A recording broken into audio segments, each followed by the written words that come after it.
Now we're joined by our Benue State correspondent, Sewuese Anyo, who actually brought us that report. Sewuese, you're welcome. Thank you very much for coming to us this morning here on Breakfast Extra. Sewuese, my first question, and it's a big one, who exactly approached who?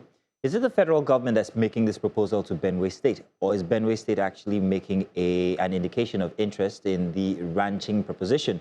And has it considered the sentiments that its people are bringing up now? Sewuese? Yes, thank you, Mazino. Well, to answer your question very concisely, actually, it is the federal government, the Nigerian government, that is coming up with this proposal. And it's already on record that this is not the first time such a proposal is coming up. It's been there for a while now, and it has always been, according to what some stakeholders have repeatedly complained about, it seems that the federal government seems to constantly give the header, the green lights, that there's going to be some kind of ranching in states. And actually, Benue State is not the only state that this proposal, this pilot ranch, it also covers other states like Adamawa State, Kaduna, Nasarawa, and Plateau states alongside the FCT. And these 6 states are believed, these 5 states along with the FCT are believed to be states that have constantly been under farmer-header conflict. And the federal government is proposing that they are going to be tracing some grazing reserves and convert them into ranches. And according to the proposal, I have not had my hands on it yet. I don't know what it entails.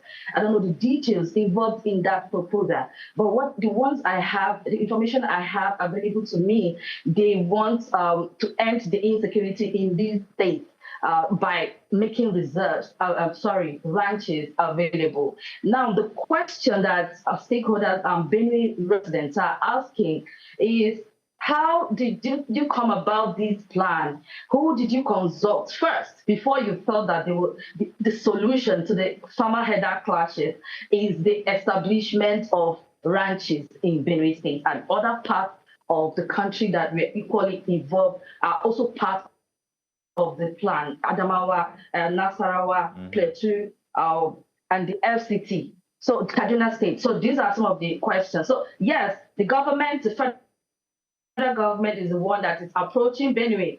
So Benue State has stated clearly that they are not going to give the green light because they are still technically reviewing the plan. Yes. So now along with that, has there been identified a definite patch or piece of land that would be used for this, or are they still going with speculation? Has the federal government identified that this is where we are proposing to use for this ranching exercise?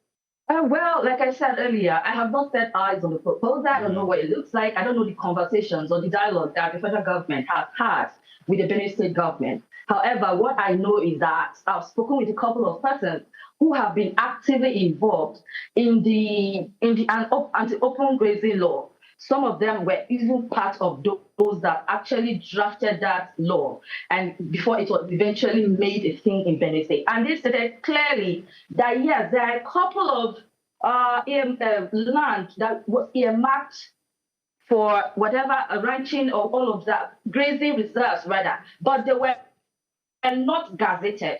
And so if a land is not gazetted for that purpose, you cannot come and just take the land. And by the way, this happened many, many years ago, and we don't even have enough of them in Benue State in the first place. Benue doesn't even have land that has been gazetted for ranching or grazing reserves.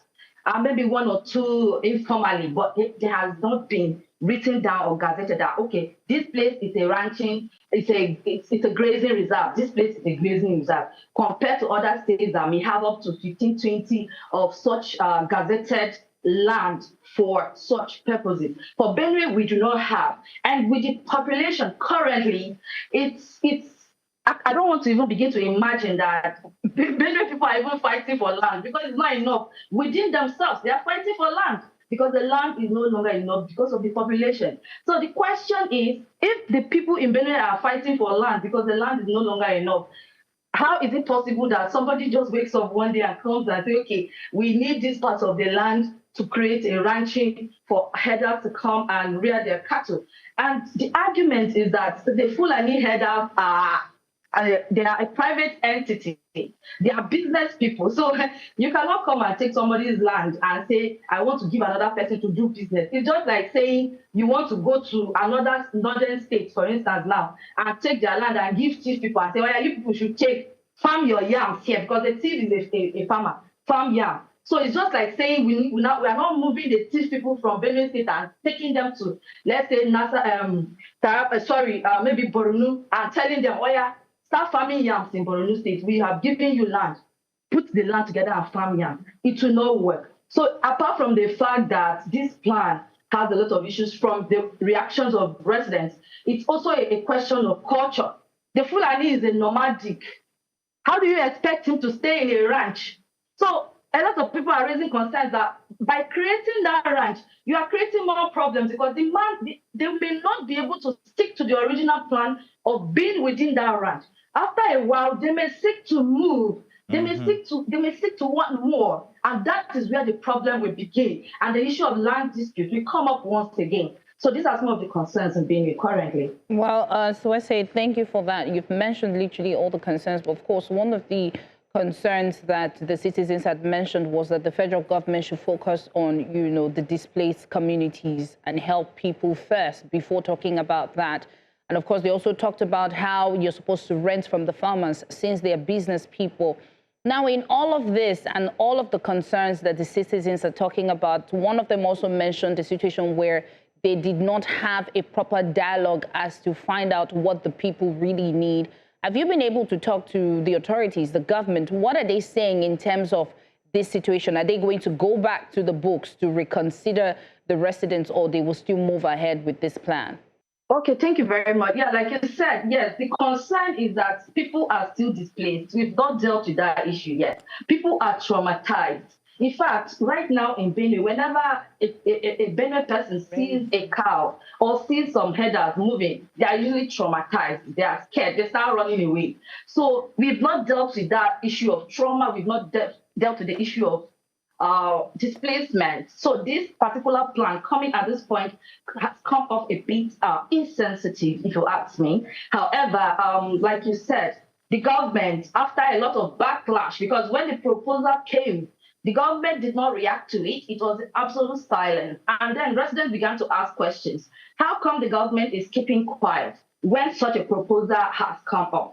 Is it that they are indirectly saying, yes, we are agreeing to this plan? And so after some backlash, the government eventually released a statement saying that they have not given the green light. They are still making their findings. They are still consulting stakeholders and other relevant institutions relating to the anti-open-grazing law and other similar legal frameworks that are currently in place to ensure that whatever plans they are going to come up with at the end of the day heavily connect and actually fit into the legal framework that Benue already have relating to the farmer header issue currently. However, they did not tell us clearly if they have taken a stance. They just said they are still reviewing the proposal. So we are still waiting to hear from them. I reached out, but they have not yet responded to me. So I'm still trying. And hopefully, if I'm able to get one person in that particular circle to speak, then I'll definitely revert.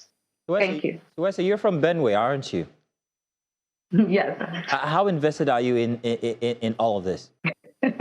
Of course, you would say that I'm heavily invested. And you know how much of the conflict stories I constantly cover. Yeah. I go into these communities. I witness these things firsthand. And let me tell you that right now, I'm even scared of eating beef because I see so much blood when I go out on the field. I see, God permit me to say, sometimes you see body parts that were left behind. So it's really devastating and traumatizing for me as a person. So I take this really personally, seriously. And I could hear that. I could hear that as you spoke. I could hear that it wasn't just about the fact that it's traumatic, like you said. And I'm wondering, if I was to go about Benue, would I get the same sentiments? And I'm also wondering if the Benue people have considered the economic advantage that such an exercise could bring to Benue State. While we have these sentiments about the insecurity and what these kinds of interactions between tribes has caused in the past, there's also to consider the economic advantage that a ranching settlement could bring to any community inside of Benue State. Because first of all, you'd have to rent these patches of land from farmers or people who already own them. That's business for these individuals. And then there are businesses that could grow ancillary to these ranches. You would need to feed these animals. You would need to bring them veterinary doctors. You would need to irrigate and bring them water. It brings development to certain places.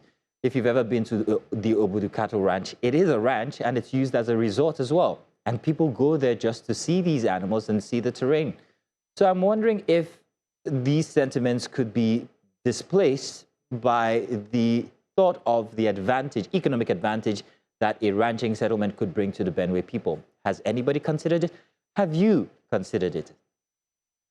Yes, actually, the anti-open-grazing law enacted in 2017 provides for ranching in Benue State. But yes, there are rules, there are conditions that come with the ranching. And if those conditions are met, I think, like you said, Benue could actually have the ranching thing, but then it could serve the interest of both the farmers, the interest of the residents, the interest of the government, and then the interest of the herders.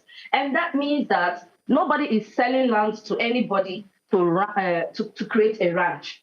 It means that you are listing out the farmers, the owners of lands are listing out their lands to these people. And then when you are done doing your business, you move and the owner gets back their land and listens it to the next herder that wants to come and do business. So it's a win-win situation when the rules of the conditions of that particular law are met. Now, the question is if they are willing to play by the rules, if they are willing to go with the laws that are already on ground. That is the question right now. Are they agreeing to it that, okay, we know that you have a law and we respect it, and we are willing to abide by those conditions that you have mentioned, that you have listed out in the law? That's the question now. But for now, we don't know yet because I've not had a one-on-one with any of them. I don't know exactly who is having this conversation with the Benue State government. I don't know who to go to, but yes, of course, like I said, we are still making our research. I'm still making contacts and hopefully I'll give an update when everything comes clear. All right.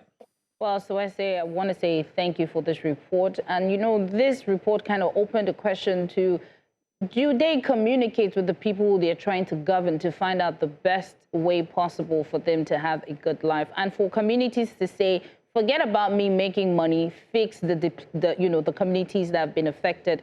It's another thing to consider that, okay, the residents are really concerned about, other people in the community. But thank you, Sewuese, for this report. Thank you, Sewuese. We know that you will follow up, and we cannot wait to hear what the report or their answers will be. Thank you so much for this report.